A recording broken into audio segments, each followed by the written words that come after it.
Somebody need a mic? Test. Welcome to the Ramsey County Attorney's Office. Text. Check. Good? Good, everybody?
Still there? Can she look at the package?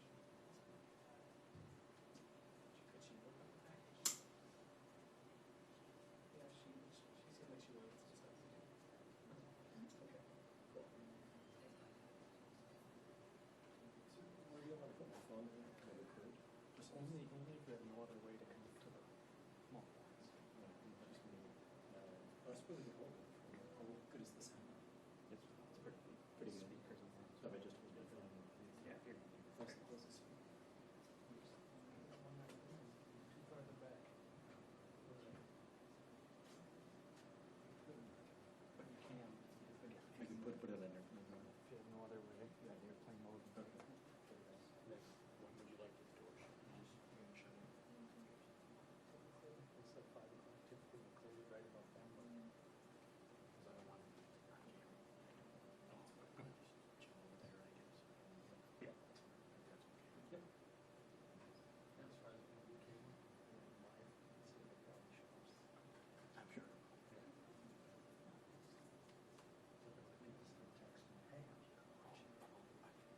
Hey,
Okay,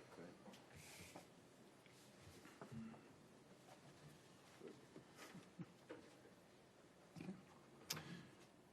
Good evening. I'm Dennis Gerhardstein. I'm the Ramsey County Attorney's Office Public Information Officer. Thanks for being here.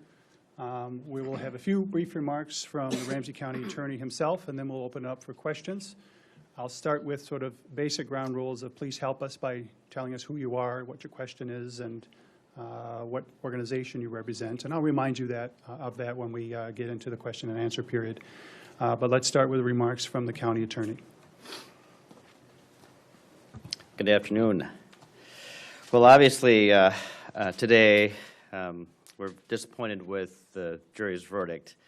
I can't even imagine what this must feel like for the family of Philando Castile, his friends, and all those that loved him, and also for Diamond Reynolds. I'm just really sad for them. And I really believe that as a community, we should pray for them because, you know, they have suffered so much as a part of all of this. And I really ask that our community has all the empathy and the sympathy for them. You know, our position throughout this case was that Philando Castile did nothing that justified the taking of his life. You know, from our perspective, and what we were trying to prove was that Philando Castile was simply following Officer Yanez's commands and orders to retrieve his license. And just as he said, the moments before being shot, and as he was lay dying in his car, he said he wasn't reaching for it. And we gave it our best shot. We really did. And I'm just so proud of the team that we assembled as a part of this. But we really did, and we put our heart and soul into it. And I'm not the only one disappointed. I'm speaking for this entire group because we really put our heart and soul into that. You know, when Officer Yanez chose to use lethal force, you know, as we said, there was no imminent threat. And we tried our best to prove that he didn't see a gun and that Castile wasn't pulling it out. And the toughest part for me, with respect to those facts, is that he was so respectful in how he disclosed that he had that firearm. He said, "Sir, I have to tell you that I do have a firearm on me." And he went beyond what the law requires. He was compliant, he wasn't resisting, and at the end of the day, this was a traffic stop. Unfortunately, the jury didn't see it that way. And another thing that we were fighting for as a part of this particular case was we were fighting for the integrity of this process. I know that this case went worldwide, nationwide, and because of that, and because of the Facebook Live video, and just the sadness of seeing somebody die on video, that got people upset and sad and angry, and they were demanding that criminal charges be filed immediately. And one of the things that's so important in the role of a prosecutor is for us to be ministers of justice. We don't prosecute people just because we want to, or we think that that's what the public wants us to do. There's a process that is involved. And we fought for that fair and impartial investigation. And I want to thank the BCA for their efforts and their fact gathering to submit to us, the prosecutors, who ultimately had to make the decision about whether or not criminal charges were warranted. And we took our time, and we consulted a national use of force expert. And we were thoughtful, and we are thorough. And we had great conversations, important conversations within our team about probable cause and whether or not we could prove this case beyond a reasonable doubt. And we thought that we could. And throughout that whole process, there was political pressure by the community, the public, that was coming down to us saying, release that video because we need to see it now. And we resisted because the process is important. And at the end of the day, that video is evidence. And so I'm really proud of the way that we handled the charging decision, the investigation, because I think that is critical. And we tried to be transparent as much as we could, but in the context of the investigation, we did what we needed to do. And then after criminal charges were filed, we had a robust adversarial process, and that's what the criminal justice system is. It's an adversarial process where the prosecution seeks to prove the case beyond a reasonable doubt, and defense counsel, to the best of their ability, ensures that they hold our feet to the fire to make sure that we uphold the rights of the accused. And I believe that process came to a completion today. I can't say enough about the trial team that was involved. I have just been very impressed with their effort and their diligence and all of their great work on this particular case. Rick Dusterhoff, Clayton Robinson, Jeff Paulson, and Raul Shah. They did remarkable work. I also want to thank the United States Department of Justice because we had asked for their assistance very, very early on. And they were involved with monitoring this investigation, but also offering Jeff Paulson. And I want to thank former United States Attorney Andy Lugar and our current acting United States Attorney Greg Brooker. I also want to thank our Special Prosecutor Don Lewis and his associate Jen Cornell, who helped us with the charging decision. And I also want to thank defense counsel as well, because they aggressively represented their interests of their client, and that's an important part of this adversarial process. This case, and this is an important point that I really want to make. You know, this case has always been about the actions and the inactions of Officer Yanez. This has never been an indictment of law enforcement as a whole. Just like in any other profession, one person's mistakes does not mean that the profession is bad. And I am very saddened by this divide that I see that's happening with our community trust and law enforcement, and those are things that we really, really need to work on, because I, as somebody who has always been supportive of law enforcement, and I still am today, the work that they do is so critical to our public safety. They do things that none of us, many of us in this room, would never even imagine doing. And so we should always be thankful and grateful for the work that they do. You know, I also don't doubt that Officer Yanez is a decent person, as people testified in court. But he made a horrible mistake from our perspective. And that's what this case was about, that, you know, good people can also make mistakes. And I know that if he could, he would take back what he did, and we all wish, and he would too, that this never happened. But unfortunately, we can't. You know, American society has traditionally placed a lot of deference and respect to law enforcement, and rightly so. It's articulated in the Supreme Court case of Graham versus Connor that we take into account that the job of an officer is a dangerous one, and they have to make split-second decisions, and that there are situations that change rapidly.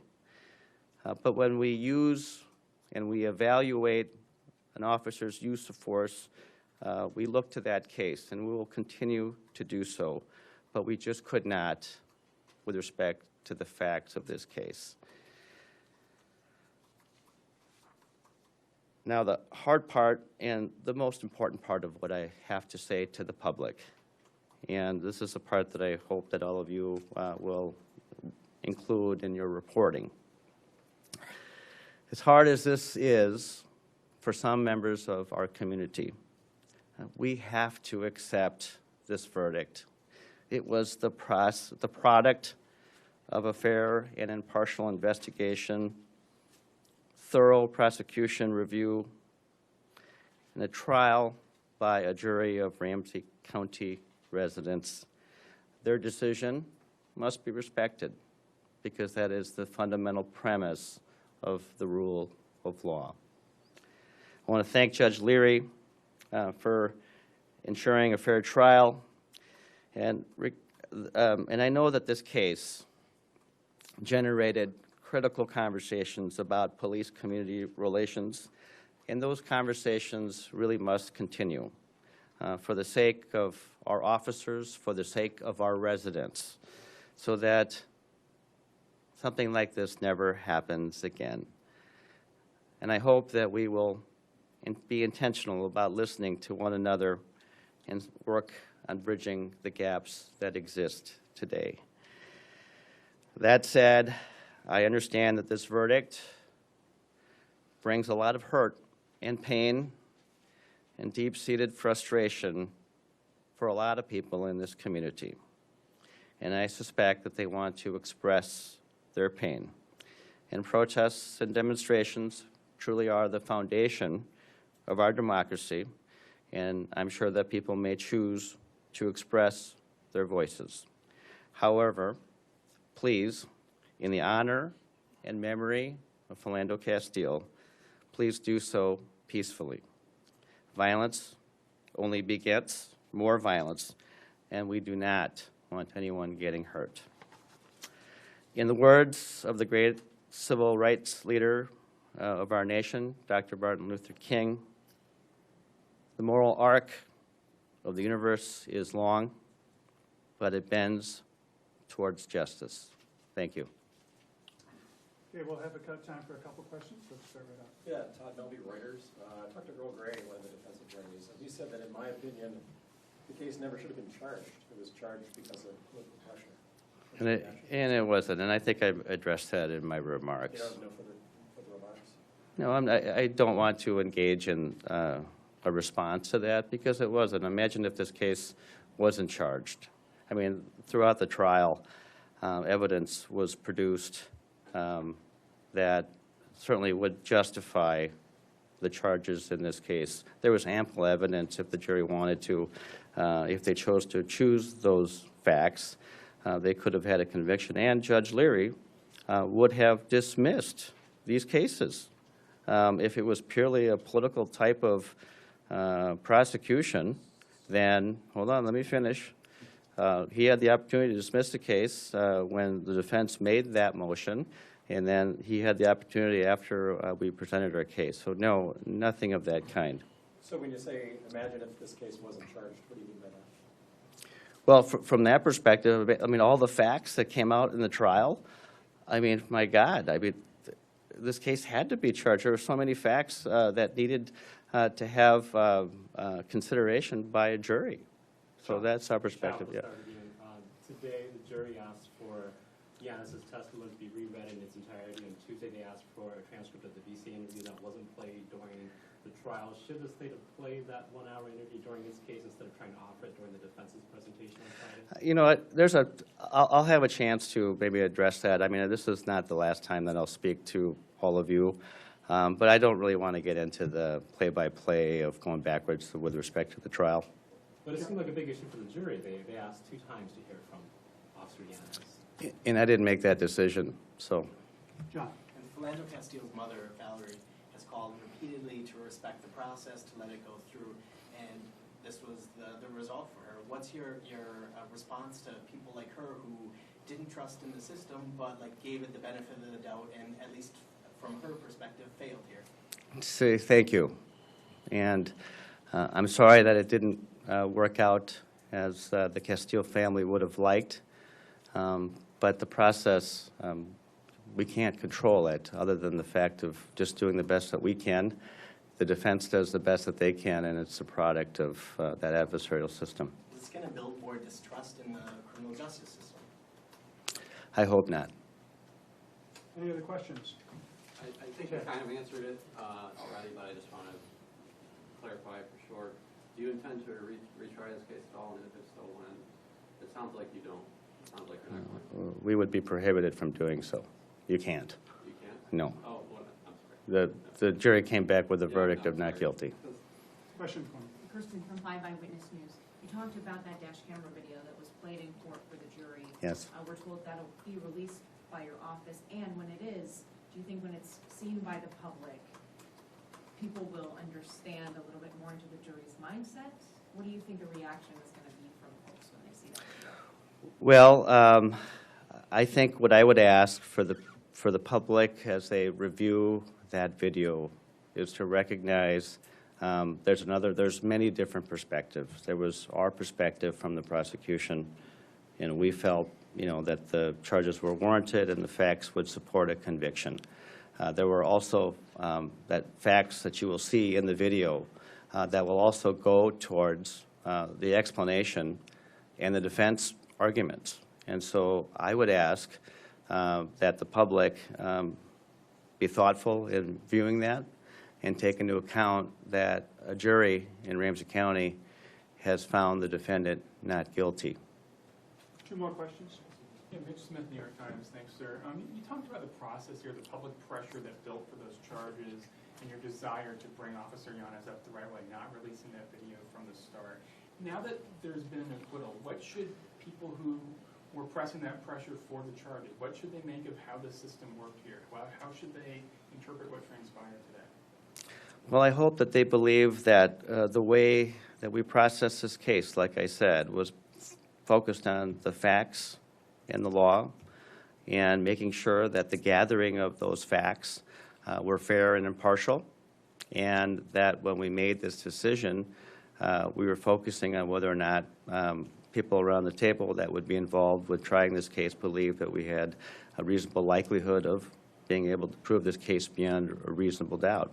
And that didn't occur, but that's a part of what our process is. And then, of course, it goes into the trial process, and ultimately a jury decides. And, of course, another thing, too, and we've always stressed this, that the standard of proof in a criminal case is incredibly high. It's beyond a reasonable doubt. And you need all jurors to agree to that. So. Last question. Case after case, with the decision that has been made, do you feel America is going to have any respect for law enforcement after today? I would say that we have to.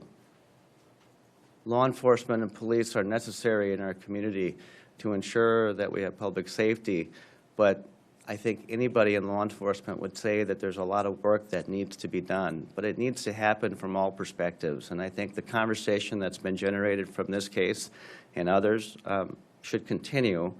But oftentimes what I see is that we're not really listening to one another. And I know that there's a lot of emotion involved with these types of issues, but I think that conversations can continue. But somehow we've got to figure out a way to bridge the gaps that exist. Okay, thank you Great, very much. thank you. I'll stick around for a couple minutes.